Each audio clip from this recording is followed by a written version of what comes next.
Казвам се Пепа Димитрова и съм асистент на регионалния менеджер на EVN за България. Намираме се в село Турия, община Павел баня. Това, което правим днес е в рамките на акцията EVN за България да извършим ремонт на въжен мост и изграждането на кът за отдих срещу моста. Тази акция беше една спонтанна идея, родена по време на една разходка тук в околността. Установихме просто, че моста има нужда от ремонт и тъй като имахме излишък в бюджета, изградихме и къта за отдих, който виждате зад мен. I definitely like EVN for Bulgaria a lot. This is also the reason why we have decided to come all the way from Plovdiv to Kazanlak in the town of Turia to support our colleagues with their idea.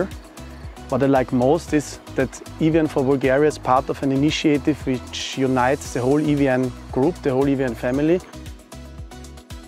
Казвам се Кирил Боюклиев и съм ръководител КЕЦ Казанлак. За втора година участвам в подобна акция. Мисля, че е една добра инициатива на EVN, с която показваме, че заедно можем да направим добри неща.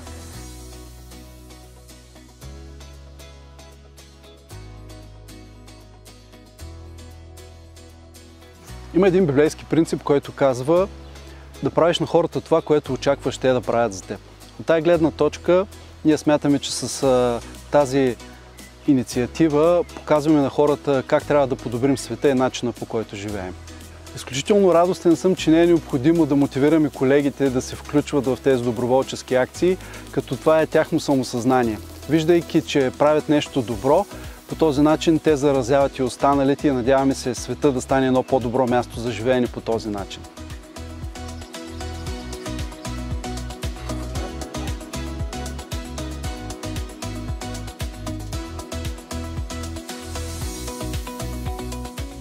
Whenever I have time and watch the media, the news in the evening, I get the feeling that the world is not the best place to be. And sometimes when I'm a bit negative, I think that we cannot do anything to change this because the challenges are too big.